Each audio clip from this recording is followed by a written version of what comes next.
অনেকদিন আগে বহরমপুর গ্রামে থাকতো এক চাষি, নাম তার রহিম। চাষি তার বউকে নিয়ে থাকতো। চাষির মনে খুব কষ্ট ছিল। সব চাষিরা ঘরে ধান সবজি যে যা পারতো তাই চাষ করে নিয়ে যেত, কিন্তু রহিম চাষি তা করতে পারতো না। কারণ তার জমিতে কোনো কিছুর চাষ করলেও তা ভালোভাবে হতো না। এই নিয়ে চাষির মেজাজ অনেক খারাপ থাকতো। একদিন, কি রে রহিম, কি করতাছস এই জমিতে বইসা? কি আর করমু, আমার হইল পোড়া কপাল। জমিতে কিছুই করতে পারতাছি না। সার দেই, সবই দেই, কিন্তু কিছুতেই তো কিছু হইতাছে না। ভালো জায়গাতে বীজ কিনা লয়ে আয়, দেখবি ফসল ভালো হইব। তোমরা যে হানতে বীজ আনো, আমিও তো ওই হানতেই বীজ আনি, তাইলে আমার জমিতে কেন ফসল হইব না কও তো? আমার মনে হয় জমিতে পরিমাণ মতো সার নাই। তোমারে কি কইল? আমার জমির মাটিতে সার নাই, গোবর নাই। এই মাত্রই মাটিতে গোবর আর সার মিশাইছি। আরে রাগ করিস না, আমি তো মাত্র কইলাম। তুই তোর জমিতে সবই তো দেস, তারপরও তোর জমিতে ফসল হয় না। এর লিগেই কইলাম, রাগ করিস না। দূর, আর কোনো কিছু ভালোই লাগে না। সবাই আমারে কথা শোনায়, বাইরেও শুনতে হয়, ঘরে গিয়াও শুনতে হয়। কি যে করি নিজেই জানি না। মাথাটা গরম করিস না, বাড়ি যা, কিছুক্ষণ বিশ্রাম করে আবার আসিস কাজ করতে। মাথা গরম করলে কোনো সমস্যারই সমাধান হইব না। আমি আর এই জমিতে কাজই করবো না। এত কষ্ট করি, তারপরও কোনো সুফলই পাই না। এরকম করে চলতে থাকলে তো জমিটা আমার বিক্রি করে দিতে হইব মনে হয়। আচ্ছা ঠিক আছে, বিক্রি পরে করিস, আগে বাড়িতে যা। আচ্ছা ঠিক আছে, আমি বরং বাড়ির দিকে গেলাম। এই বলে রহিম বাড়িতে গেল। বউ, ও বউ, খাবার দাও তো, খিদা লাগছে অনেক। খাবার কোত্থেকে দেব আমি? তুমি কি কিছু নিয়ে এসেছো নাকি? শুধু খাবার আর খাবার। কেন, সেদিনই না বাজারের থেকে আলু ডাল আর চাল আনলাম, সেগুলি কই? সেগুলো তো কবেই শেষ। ওই একবারই বাজার করে এনেছিলে, বুঝলে? তাইলে তুমি আগে কেন বলো নাই? ঘরে যে বাজার নাই। এখন মুড়ি খেয়ে যাও, পরে না হয় কিছু একটা ব্যবস্থা করব। এই রোজ রোজ এক খাবার খাইতে আমার ভাল লাগে না। একদিকে জমি নিয়ে আসি বড় ঝামেলায়, অন্যদিকে বাড়িতে আসলেও বউর কথা শুনতে হয়। আর কোনো কিছুই আমার ভাল লাগতাছে না। ভালো না লাগলে যাও, গাছের নিচে গিয়ে বসে থাকো। নিজের মতো করে থাকো গিয়ে। আমার হয়েছে যত জ্বালা। এই আমি গেলাম, হাতে যখন টাকা আইব তখন বাড়িতে ফিরমু। ঠিক আছে, যাও তাহলে। একজনের পেট চালাতেই হিমশিম খেতে হয়, তার উপর আবার আরেকজন। এভাবেই রহিম তার বউয়ের সাথে রাগারাগি করে বাড়ি থেকে বের হয়ে যায়। এরপর কি যে করি এই জমিটারে লইয়া? এই জমি কে নিব? ঠিক মতো তো চাষও করা যায় না। যাই না শুই না কেউই তো এই জমি নিতে চাইবো না আমার কাছে। কি ব্যাপার রহিম ভাই, এখানে একলা একলা বসে বসে কি বিড়বিড় করতাছো? আর কইও না রে ভাই, মন মেজাজ কোনোটাই ভালো নাই। কেন, কি হইছে তোমার? আমার জমিতে ঠিক মতো ফসল ফলাইতে পারতাছি না। আর ফসল যদি ঠিক মতো না হয়, তাহলে তো বেচা কিনাও করতে পারতাছি না। আর বেচা কিনা না করতে পারলে ঘরে খাবারও থাকতাছে না। এই হইল আমার সমস্যা। ও, তাইলে তো অনেক বড় সমস্যা। ঠিক মতো জমির যত্ন করতে হইব, আর সার দিতে হইব, আর একটু কষ্টও করতে হইব। আমি তো আমার জমিতে যা যা লাগে তাই দেই, ভালো ভালো বীজও লাগাই, তারপরেও কেন যে এমন হয়? এইবার ভাবতাছি আমার জমিটা বিক্রি করে ফেলমু। তোমার জমিতে আবার কি হইল? আসলে আমার জমিটা একটু নিচু জায়গায়, পানি জমা থাকে, গাছের গোড়ায় পছন্দ ধরে। এই জন্যই জমিটা বিক্রি করে ফেলমু ভাবতাছি। আমিও চিন্তা করতাছি আমার জমিটা বিক্রি করে ফেলমু। তোমার জমির যা অবস্থা, তাতে মনে হয় না কেউ এই জমি কিনবো। চেষ্টা করতে দোষ কি? হ, চেষ্টা কইরা দেখতে পারো, জমি বিক্রি করতে পারো কিনা। এখন তাইলে আমি যাই, জমি কেনার করতে রাইবো। আচ্ছা ঠিক আছে, যাও তাইলে, আমিও যাই। জমিতে কিছু কাজ আছে, এইভাবে বইসা থাকলে তো আর চলবো না। এই বলে রহিম আর বেলাল সেখান থেকে চলে গেল। রহিম তার জমির কাছে গেল। কেমনে যে শুরু করমু বুঝতাছি না। সারের সাথে আর কি দিলে মাটিটা ভালো হইব? আগে তো দেখতাম অনেকে গোবরের লগে ছাইও মিশাইতো। দেখি তো আমি এটা কইরা মাটিটা ভালো হয় কিনা। কি গো, কি করছো? কি ব্যাপার, তুমি এখানে কে? তোমার জন্য ভাত আর ভর্তা নিয়ে আসছি। সকালে তো কিছুই খাও নাই। ভাত আর ভর্তা কেমনে আনলা? ঘরে তো বলে কিছুই ছিল না। মোড়লের বাড়িতে কাজ করে চাল পাইছি। আর আমাদের ঘরের পেছনে একটা লাউ গাছ হইছে। ওই লাউ গাছের পাতা আর পাশের বাড়ি থেকে চিংড়ি শুটকি আইনা ভর্তা করছি। নাও, এবার খেয়ে নাও।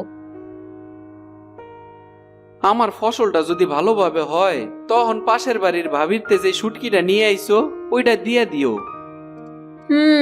ঠিক আছে। আচ্ছা, চুলায় তো ছাই আছে তাই না? আছে। এখন ছাই দিয়া কি করবা? আছে, দরকার আছে। তুমি যাও, ছাইটা উঠায় রেখো, আমি কিছুক্ষণ পর বাড়িতে আইতাছি। আচ্ছা, ঠিক আছে।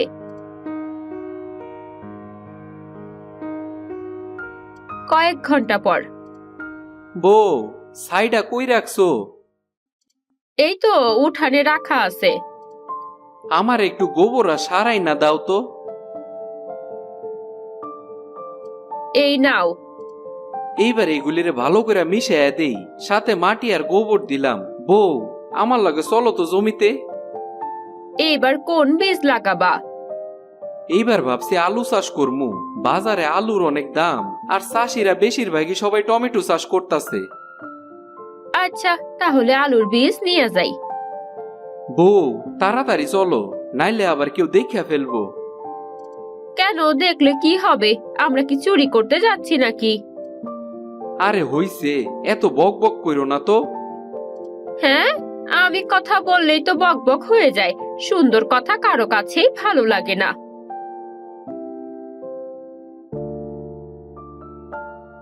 এখন একটু জমিতে সার মিশাইয়া দেই, আর আলুগুলো মাটিতে পুঁতা দেই। বউ, ওই আলুর বীজগুলি মাটিতে পুঁতা দাও। ঠিক আছে, পুঁতে দিচ্ছি। এইভাবে রহিম আর তার বউ দুজনে মিলে জমিতে সার আর আলু পুঁতে দিল। এরপর তারা দুজনে বাড়িতে চলে গেল আর অপেক্ষা করতে লাগলো। 2 মাস পর। আরে আরে, গাছ তো একটুও বড় হয় নাই দেখতাছি। কি হইল এসব? দিন রাত খাইটা এই জমিতে ফসল ফলানোর চেষ্টা করছি, আর কি না কি করছি এই জমির লইগা।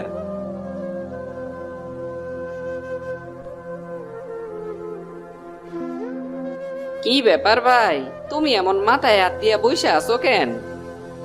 এই দেখো না, এই জমির গাছগুলি একটুও বড় হয় নাই। এত কিছু দিয়েও পারলাম না। তুমি একটা কাজ করো, পাশের গ্রামের কুদ্দুসের কাছে যাও, দেখো কি কয় সে। কেন, তার কাছে গেলে কি হইব? তোমার জমির যেই সমস্যা, কুদ্দুসের জমিরও সেই একই সমস্যাই ছিল। এখন কুদ্দুসের জমিতে ভালো ফলন হয়। আচ্ছা ঠিক আছে, আমি বরং আইসকাই যাবো কুদ্দুস ভাইয়ের কাছে। ঠিক আছে। এই বলে রহিম পাশের গ্রামের কুদ্দুসের বাড়িতে গেল। কুদ্দুস ভাই, ও কুদ্দুস ভাই, বাড়িতে আছেন নাকি? কেডাই আমারে ডাকে? আমি রহিম চাষি।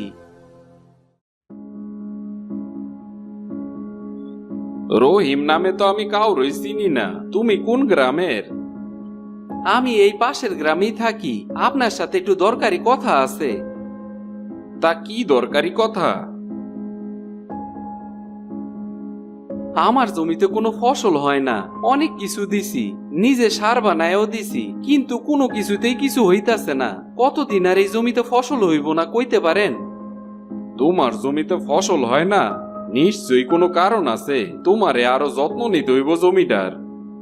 কেমনে যত্ন করবো আমার একটু কইয়া দিবেন ভাই? আমি যত্ন কথাটা শুনতে শুনতে একদম ক্লান্ত হয়ে গেছি। যত্ন কথাটার অর্থ হইল সবকিছু সময় মতো করতে হইব। একবারে সবকিছু দিলেই তো আর যত্ন করা হয় না, একের পর এক দিতে হইব সময় মতো। হ, আমি তো সব কাজ একবারেই কইরা ফেলাই, এর লেগেই মনে হয় জমিতে ফসল হয় না। হ, ঠিক ধরছো। তাইলে আমি এখন কি করবো কুদ্দুস ভাই? তোমারে সময় নিয়ে একটু একটু করে সার আর গোবর দিতে হইব, আর দেখতে হইব জমিতে যেন অনেক কেঁচো থাকে। না, আমার জমিতে তো তেমন কেঁচো হয় না। বেশি করে সার দেওয়ার কারণেই জমিতে কোনো কেঁচো টেচো হয় না। আর সেচের ব্যবস্থা করবা, মাটি ভেজা থাকলে কেঁচো জন্মাইব। এইবার আমি এইটাই করবো। এইবার তাহলে আমি যাই, আপনি অনেক বড় উপকার করলেন আমার। এরপর থেকেই তোমার জমিতে ফসল হইব, ধৈর্য ধরতে হইব তোমারে। আচ্ছা ঠিক আছে। এই বলে রহিম বাড়িতে চলে গেল। বউকে সব কথা খুলে বলল। বউ তাকে সাহায্য করার জন্য একমত হলো। বউ, আগে মাটিতে বেশি করে কেঁচো দিয়া দাও, তারপর অন্য কিছু। ঠিক আছে, তাই করি। মনে হইতাছে আজকে বৃষ্টি আইব, তাড়াতাড়ি করো। বৃষ্টি আসলেই ভালো হইব। তোমার আর সেচ দেওয়া লাগবো না। কালকে বাকি সারগুলো দিতে পারবা। হ, ঠিকই কইছো। এখন যদি দেই সব ভাইসা চইলা যাইব, তার চেয়ে বরং কালকেই দিমুনে। আজকে তো অনেক বৃষ্টি হইতাছে। হ্যাঁ চলো, এই বৃষ্টিতে বেশি ভিজলে জ্বর আসবো। চলো বাড়িতে যাই। এই বলে রহিম আর তার বউ বাড়িতে চলে গেল। সেদিন সারা রাত বৃষ্টি হয়েছিল।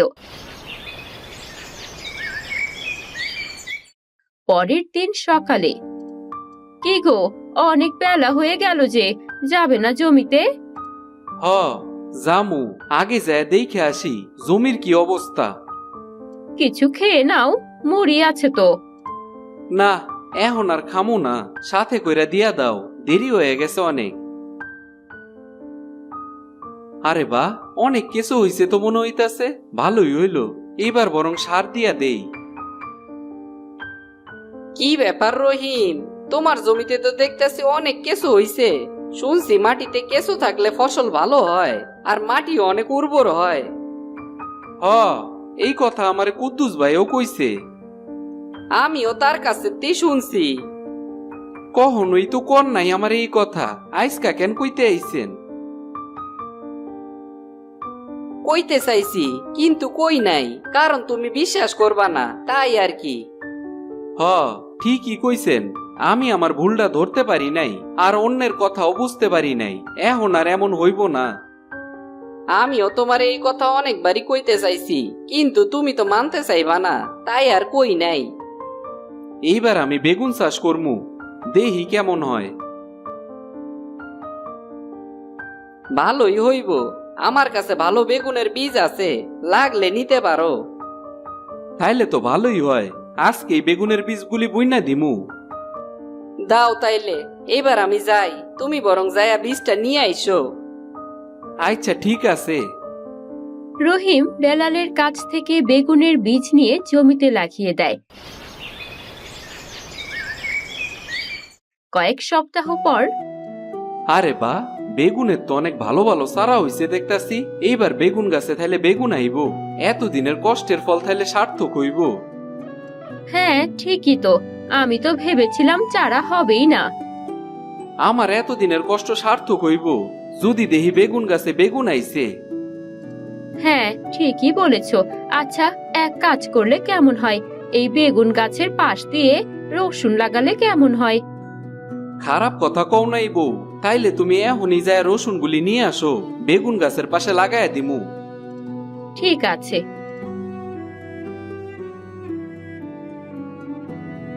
কিছুক্ষণ পর, রসুনগুলো কি নিয়ে আইছো?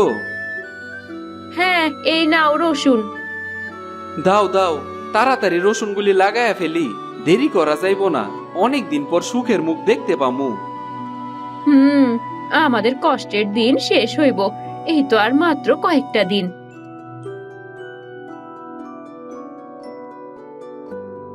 এইভাবে রহিম চাষি তার জমিতে অনেক যত্ন করে চাষ করতে থাকে। তার জমিতে ফসল আগের থেকে 3 গুণ হতে শুরু করে। দিনে দিনে রহিম চাষির ভাগ্য বদলাতে থাকে। এই চাষের জমি রহিম চাষির কাছে হীরার চেয়েও মূল্যবান হয়ে যায়।